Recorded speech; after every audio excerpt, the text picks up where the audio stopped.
जी दोस्तों, आज की वीडियो मैं अपने परदेसी भाइयों लिए स्पेशल बनाई है कि परदेसी भाई अगर गांव च वापस आवे या किसी जगह ते मिल जावे ना, तो उसके को पूछिए ना कि यार तेरे वाल क्यों चिट्टे हो गए, तेरे वाल क्यों सफेद हो गए।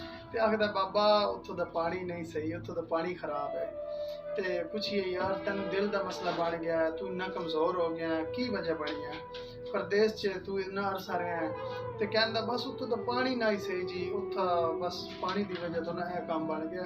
हालांकि हकीकत दे विच अगर परदेसी जितने भी मेरे भरा ने, अल्लाह पाक सारिਆਂ ਨੂੰ सलामत रखे। तो जिन्ने भी भरा ना अगर उन्होंने दिलों च वड़ के वेखिए ना, तो उन्होंने दिलों च दुखों के अंबार लगे होंगे।